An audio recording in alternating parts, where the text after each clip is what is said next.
পিছনটা ওই জলেতে স্পর্শ হতো। আর এক ফোঁটা জল দিয়ে ওই তুলসীর একটা গাছ ছিল তার গোড়ায় পড়েছে। তারপর তো পাখিটা মরে যায়, ও তো চলে যায়। এই জীবনে এতটুকু ভালো কাজের সন্ধান পাওয়া যাচ্ছে। হ্যাঁ, ঠিক আছে। তাহলে এক ফোঁটা তুলসী গাছের জলের মহিমা কি হয়? সারা জীবন তো পাপ করেছে, তাহলে তুলসী তো ভগবান নারায়ণের প্রিয়। ভগবানের যত ভোগ লাগাও তুলসী না দিলে তার গ্রহণ করে না। তুলসীর সাক্ষাৎ ভগবতী প্রিয়া। তাহলে যে তুলসীতে জল দেয় তার কি মহিমা? তার সব পাপ ধ্বংস।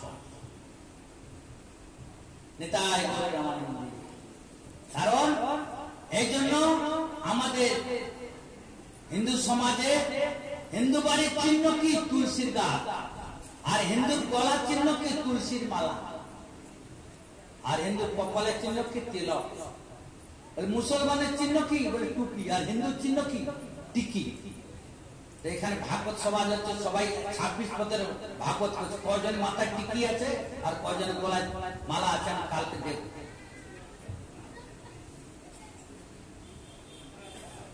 মুসলমান সমাজেরা তো মসজিদে গেলে প্রত্যেকটা টুপি লাগাই যায়। আমরা তার থেকে কি অংশ কম? আমাদের ভাগবত শোনার কোন বেশভূষা নাই।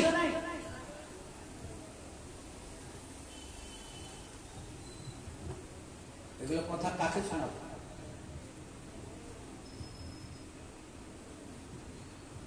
অতএব আর একটা ভাগবত শোনার পদ্ধতি আমি বলে দিচ্ছি, শোনো। এই কান্দে শুনলাম আর এই কান্দে বেরিয়ে গেল, তাকে চোঙ্গা কান্দ। ওই মারা চুলা জ্বালানোর সময় ফু মারে না, খাবারটা যখন ফু ওই দিক দিয়ে বেরিয়ে যায়। কানে এদিকে ঢুকলো, একদম সি করে এই দিক দিয়ে বেরিয়ে চলে চোঙ্গা।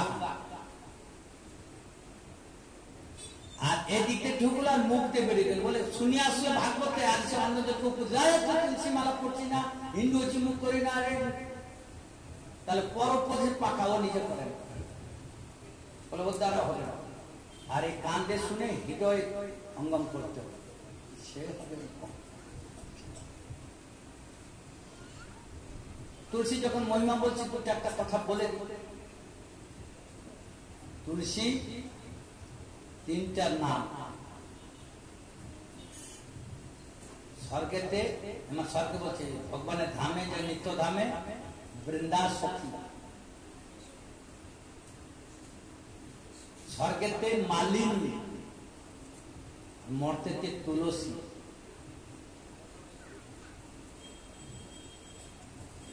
তুলসী হলো তোমার, আমরা ঠাকুর খুঁজে বেড়াই না, যে অনেকে সেই যায় বিহারে কোথায় দেব ধামে জল ঢালতে, এখন লাল কাপড় টাপড় পরে একদম ব্রহ্মচারী রেখে একদম গাঁদা টাদা খাইতে খেতে যায়, ঠাকুর খুঁজতে যায়। আর ঠাকুর তো তোমার ঘরে, ওই প্রতিদিন প্রসাদ ভক্ষণ করে তুলসী গড়ায় জল দেওয়া, তুলসীতে আরতি করে, তো তোমার দেহতে পাপ থাকে নাকি দেখি। তুলসী কাননম যত্র তত্র নিকেতন নিত্য গঙ্গা যমুনা সরস্বতী পুরাণ পুরাণ যত্র তত্র সন্নিহিত হরি। হরি কোথায় থাকে? এখানে তুলসীর বাগা। তুলসী কাননম যত্র তত্র, যেখানে যত্র তুলসীর সেবা হয়। তুলসীর এই যে তুলসী কত সুন্দর সেবা হচ্ছে।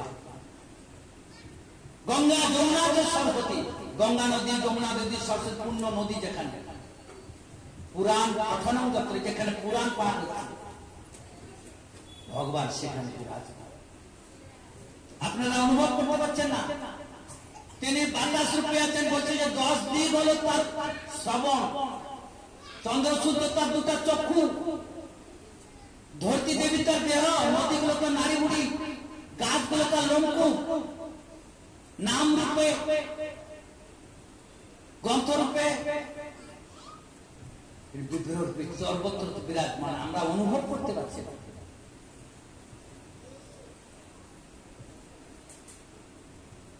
না বসামি বৈকুণ্ঠে যোগিনী হৃদয়ে নত মদ ভক্ত তত্ত্ব জানতে তত্ত্ব তিষ্ঠামি নারদ। হে নারদ, আমি বৈকুণ্ঠে যোগী যোগবিদ্য হৃদয়ে থাকে না। আমার ভক্তরা যেখানে গুণগান করে, যেখানে কীর্তন করে, আরতি করে, পাঠ হয়, আমি সেখানে বিরাজ করি। যে নাম সেই কৃষ্ণ ভজন নিষ্ঠা করি, নামের সহিত আছেন আপন আসুন। এগুলো তত্ত্ব বুঝতে হবে, তখন তো আপনার তৃপ্তিতে আসবে।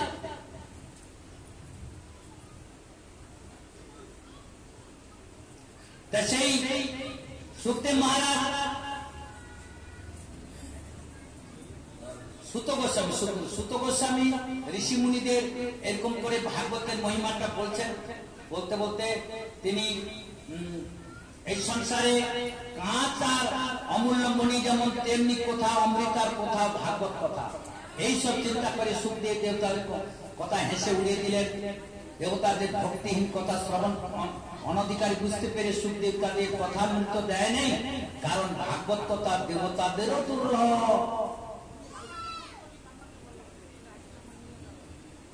ভাগবত কথা যদি দেবতাদেরও সে স্বর্গেতে হয় না। ভাগবত কথা গুরু মহারাজ কীর্তন করেন।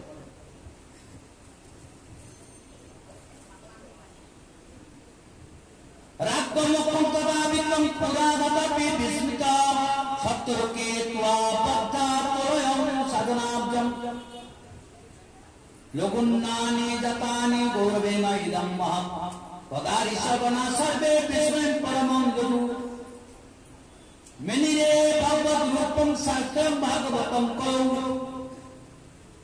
পঠনা শ্রবণা সত্য বৈকুণ্ঠ ফলদায়ক সপ্তাহে সুতম চৈতন্য সর্বদা মুক্তিদায়ক সনকাব্দই পুরা প্রক্তা নারায়ণ দয়াপরে যতপি ব্রহ্ম সম্বন্ধা সুতমিত সুরসিনা সপ্তাহ শ্রবণ বিধি কুমার ভাষিতম। ওজনে পুরাকালে ভাগবত শ্রবণে রাজা পরীক্ষিতকে মোক্ষ লাভ করতে দেখে ব্রহ্মা বিস্মিত হয়েছিলেন। তিনি সত্যলোকে সকল প্রকার সাধনকে ওজনে বিচার করেছিলেন। ওজনে ভাগবত যেমন আত্মসব সাধন অপেক্ষা ভারী হয়, তা দেখে মুনি ঋষিরা সকলেই চমৎকৃত হয়। জগতে যত রকম পুণ্য আছে, যত রকম সাধন আছে, কেউ পূজা করে, কেউ ধ্যান করে, কেউ যজ্ঞ করে, কেউ জপ করে, কেউ তীর্থ করে, কেউ দান করে, সব সাধনের মধ্যে শ্রেষ্ঠ হলো ভাগবত কীর্তন শ্রবণ। এই যে আপনারা দেখছেন যে মহারাষ্ট্র আসছেন, শিলিগুড়ি থেকে উচ্চে আসেন, মহারাজ বড় না। শাস্ত্র বলছেন শ্রোতার ক্ষমতা বেশি।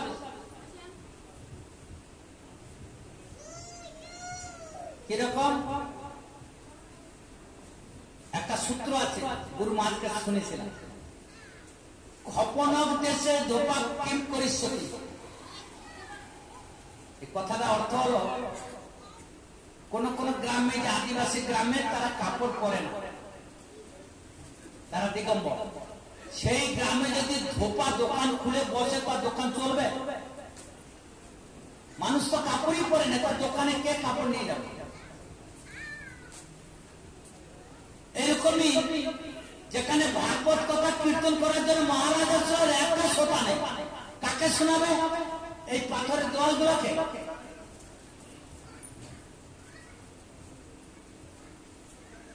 সুখদেব মহারাজ কাছে কেদার বদ্রীতে ভাগবত কথা শ্রবণ করতে ভজন করেন।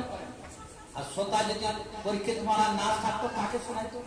প্রথম বললাম না, দোকানে ঘি কিনতে গেছি, আঁচল পাচ্ছি, আঁচলে তো সহস্র ছেঁড়া, ঘি থাকবে? এই জন্য শ্রোতাকে সৎ পাত্র হতে হবে। সৎ পাত্রতে ভালো না যদি পাত্র নিয়ে যাও, তো ঘি রাখলে থাকবে না। শ্রোতার মহিমা। ছাত্র যদি স্কুলে নাই যায়, মাস্টার মশাই স্কুলে টিভি চেয়ারে নিয়ে কি করবে? তাকে পাঠ শোনাবে। পাঠ পড়াবে কাকে?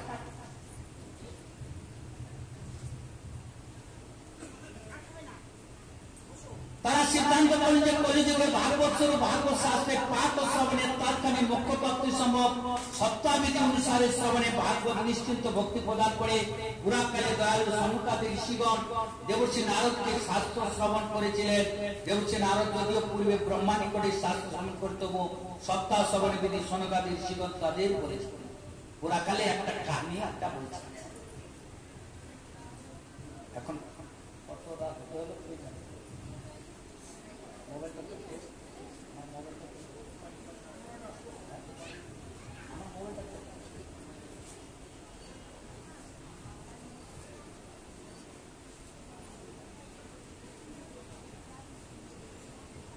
তো নারদ গোস্বামী তিনি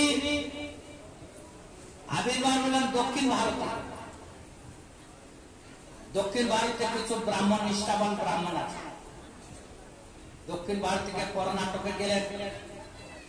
কর্ণাটকে পাঞ্জাব হয়ে তিনি দেখলেন যে কলিযুগের দশা, কেউ ভজন করে না, হ্যাঁ, কলিযুগে অত্যাচার করে ব্রাহ্মণ।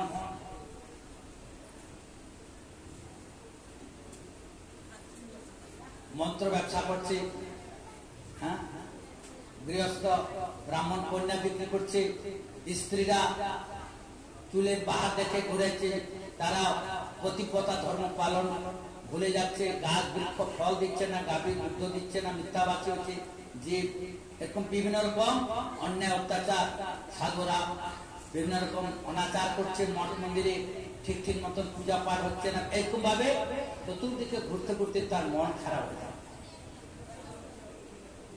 মন খারাপ হতে হতে তিনি যখন বৃন্দাবনে আসেন তখন দেখছি কি একজন মা, তিনি খুব দেখতে সুন্দর, সুন্দরী, খুব দেখতে সুন্দরী, কিন্তু তার ডান পাশে আর বাম পাশে দুইজন সন্তান, তখন দুর্বল, নড়তে পারছে না। তখন নারদ ঠাকুর জিজ্ঞাসা করে, এরা কারা? মহারাজ, একটা এই দুজন হলো আমার ছেলে, একটা নাম জ্ঞান আর একটা নাম বৈরাগ। তো আমি যখন অন্যান্য জায়গায় ছিলাম, কর্ণাটক ওই দিক থেকে আসছি, তখন আমার ছেলে দুজন জোগান চলছে, হাত তো বৃন্দাবনে আসছি, ছেলে দুজন দুর্বল হয়ে গেল আর আমি জোগান, আর অনেক চেষ্টা করছি এই ছেলে দুটাকে ভালো করতে। নারদ ঠাকুর প্রতিজ্ঞা করেন, আমি যদি সদ্গুরুর শিষ্য থাকি আমি এই দুইজন সন্তানকে ভালো করবই, তাহলে আমি সৎ সাধু হব। তিনি কি করলেন? গীতা পাঠ করলেন, গয়াকে শ্রাদ্ধ দিলেন, ত্রিবেণীকে তর্পণ করলেন, ব্রাহ্মণদেরকে ভোজন করালেন, বললেন আরো তুমি সৎকর্ম করো, সৎকর্ম। সৎকর্ম কি সংসার? সাধারণ লোক তো এইগুলোকে সৎকর্ম বলে নাকি? বাবা মারা গেল, বাবাকে গো দান করলো, গীতা দান করলো, একটু ব্রাহ্মণ সেবা করালো, গীতা পাঠ করালো, গয়া শ্রাদ্ধ দিল, সন্তান দুটা আর কিছুতেই ভালো। নারদ এসে তো প্রতিজ্ঞা করে রাখছে। এখন নারদ ঋষি তিনি বৃন্দাবন থেকে কাশী আসলেন, গয়া আসলেন, ওইদিকে দক্ষিণ ভারত গেলেন, তীর্থ করতে করতে তিনি হরিদ্বারে গেলেন। হরিদ্বার থেকে তিনি কেদারপত্রীর রাস্তা ধরলেন। দেখছেন কি চতুর্সনের সঙ্গে দেখা। চতুর্সন কারা জানেন? চতুর্সন কারা জানো না? সিনেমায় কে কে নাচে তাদের নাম বলো তো।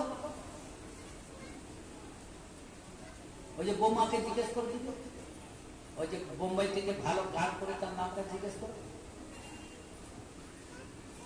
আমাদের ঋষি মুনি সনাতন ধর্মের কয়জন ঋষি কারা কে কে নাম বলো তো, জানে না কি?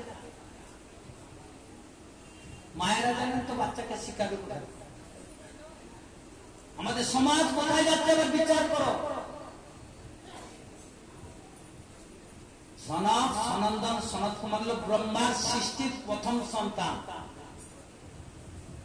4 জন জন্মযোগী, জন্ম থেকে যোগী, এবং 4 জন বাল ব্রহ্মচারী। মন যেখানে করে সেখানে তারা চলে যায়। চতুর্সন বলে আমরা যখন পূজা পাঠ করি, ঘট বসে না, ওদের পূজা করি। সেই মহান ঋষির সঙ্গে নারদ ঋষিও কম না, সে দেবতা আবার ঋষি, ভগবানের কথা প্রচার করা। তাহলে 2 জনে উন্নত। তখন নারদ ঋষির মুখটা চঞ্চল দেখে সেই ঋষিরা প্রশ্ন করলেন, নারদ ঠাকুর আজকে তোমার মনটা চঞ্চল কেন? তখন বলেন যে প্রভু, আমি বৃন্দাবনে গেলাম, একটা আশ্চর্যজনিত ঘটনা দেখলাম। মা জোয়ানে দেখছে, জোয়ান ছেলেগুলো বৃদ্ধ হয়ে গেছে। কারণ খুঁজে পেলাম না। তাদের ভালো করার জন্য আমি কত গীতা পাঠ করলাম, ধাম তীর্থ করলাম, ব্রাহ্মণ ভোজন দিলাম, তাও কিছু হয় না। বলছে, আরে নারদ গোস্বামী, তুমি তো এই কথাটা জানো যে ভগবান তোমাকে ভাগবত শোনাইছে, তা তুমি ভাগবত কথা কেন কীর্তন করো না? ভাগবত কথা শোনালে তো ওরা শুদ্ধ হয়ে যাবে। ভাগবত কথা এমন শোক মোহ ভয়া, শোক চলে যাবে, মোহ চলে যাবে, ভয় চলে যাবে, পাপ চলে যাবে, তাপ চলে যাবে, ভগবানের চরণ পাবে।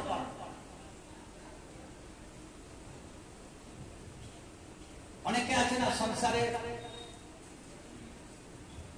বৃদ্ধ বৃদ্ধারা আছে যারা অনেকে প্রাণ যায় না বা বিছনাতে অনেকদিন কষ্ট পায়, বামুন ডাক প্রায়শ্চিত্ত করা, মাথা মোড়া।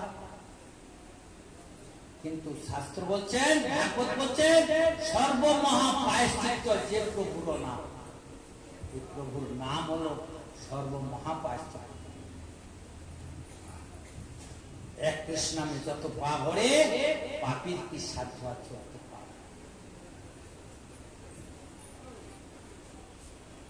বহু উদাহরণ শাস্ত্রে পাওয়া আছে। তো নাথ ঠাকুর তুমি সেই ভাগবত কীর্তন করলো, আচ্ছা আচ্ছা, তাহলে তো প্রভু ভাগবত কথা তাহলে কোথায় কীর্তন করলে ভালো হবে? বলে কেন?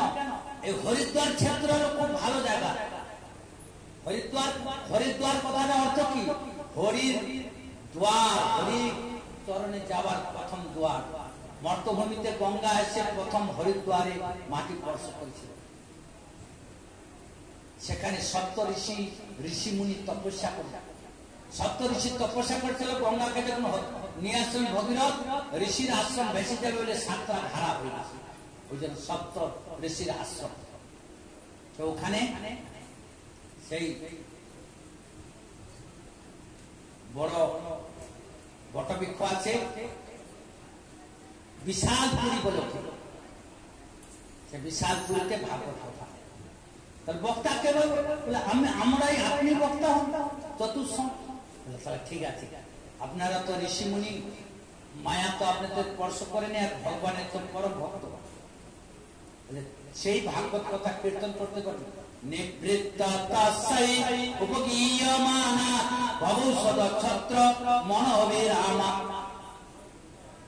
যার মতিটা নিবৃত্তি মার্গে চলে গেছে, ভগবত প্রবৃত্তি মার্গে নাই। যেহেতু সুখদেব মহারাজকে চলে, সুখদেব পরীক্ষিত সুখদেব মহারাজ তিনিও ভগবত লোককে চিন্তায় মনে।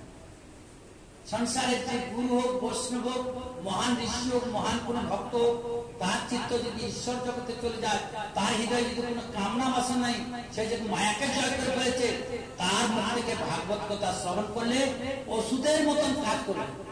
যেরকম বিমার হলে ভালো কবিরাজ বা ভালো ডাক্তারের ওষুধ খেলে তার বিমার চলে যায়। জীবকে যখন সংসার মায়া তাকে গ্রাস করে ধরেছে, মায়াকে দূর করার রাস্তা হলো একমাত্র ভাগবত কথা। পাপকে দূর করার রাস্তা হলো একমাত্র ভাগবত কথা। কিন্তু যা তার কাছ থেকে শুনলে যাবে না, ওটা বীর্যবতী হবে না। কিন্তু বীর্যবতী বলে একটা উদাহরণ, বুড়িমা তার নাতনিটার পেটে এতটা কৃমি হয়েছে, খুব গুড় খায় আর চকলেট খায়। বুড়িমা বলে সে শুনে না। ডাক্তার বলছেন, ডাক্তারবাবু গোপন নাতনিটাকে আপনি ভয় দেখান বলে আপনি খাবে না, পেট চিনতে হবে, এত বড় হ্যাঁ বোকা আছে। বুড়িমা 7 দিন পরে আসে, বুড়িমা চলে গেছে, আবার 7 দিন পরে গেছে। খোকা বড় একটা চাকু বের করছে আর সিরিঞ্জ বের করছে, খবরদার গুড় খাবি না আর চকলেট খাবি না, পেট চিরা যাবে, ইঞ্জেকশন দিতে হবে। তখন বুঝবি হ্যাঁ ডাক্তার আমি আর মিষ্টি খাবো না। বুড়িমা তখন বললো ডাক্তার 7 দিন পরে আসছে, ওই কথাটা সেদিন না বলে 7 দিন পরে কেন শোনায় না? আরে বুড়িমা কি বলবো, ওটা তো শিশু, আমি নিজে গুড় খাই, আমি নিজে গুড় খাই, একটা শিশুকে কি করে উপদেশ? আমি 7 দিন ধরে গুড় খাওয়া বন্ধ করেছি। তারপরে আমি আপনি বলছে আচ্ছা আপনি আচার্য ধর্ম জীবের শিক্ষা, আপনি না কৈল ধর্ম শিখানো না। আগে আমি নিজে আচরণ করেছি, তারপরে শিশুটাকে সেই চতুর্সব যখন শুরু করবে, নারদ ঋষি তখন নিমন্ত্রণ করেছে সারা। এখন তো মোবাইল যুগ আছে, বলি এ দাদা আমাদের ভাগবত আসবে কালকে, কিন্তু এই ডবল হওয়া চাই। আমি তো কোনোদিন আপনাদের সমাজে এখন আসি না, সে কবে আসছে অনেক তখন ছোট ছিল। শ্রোতা ভক্তবৃন্দ হলে ভালো পবিত্র হবে, তখন ভগবত কথা সুন্দর। নারদ ঋষি তো তার হাবার গতিতে চলে, চতুর্দিকে খবর, স্বর্গ মর্ত পাতাল চতুর্দিকে, ব্রহ্মর্ষি দেবর্ষি রাজর্ষি, হ্যাঁ দেবতা কিন্নর ভূত পেট পিশাচ যে যেখানে আছে সবাই আসো ভাগবত হবে। বক্তা চতুর্শ ও বড় ঋষি তো, চলো চলো চলো থাকো থাকো হরিদ্বারে পবিত্র গঙ্গার তীরে। তোমাদের তো এখানে ফ্যান দিচ্ছ, কত সুন্দর আসন দিচ্ছ, নদীর ধারে কে ফ্যান দিবে? সরকার দেবতা হাওয়া গঙ্গা মা, শীতল শীতল হাওয়া আসছে। আজ বটবৃক্ষের তলায় একদম সিদ্ধ উঁচা জায়গা, ঋষিমুনি বসছে, চতুর্দিকে একদম বালু গদি, বালুতে বসলে গদির মতো লাগে, নরম গদি, আর সুন্দর ভাবে সব ঋষিমুনি সব বসে গেছে। আর চতুর্শংস এমন সময় ওই যে বৃন্দাবনে ভক্তি দেবী কে আর তার 2 ছেলেকে রেখে আসছেন, ভাগবত কথা এখনো কীর্তন হয় নাই, ভাগবত হবে। সুতো অনুপঠিত দেখো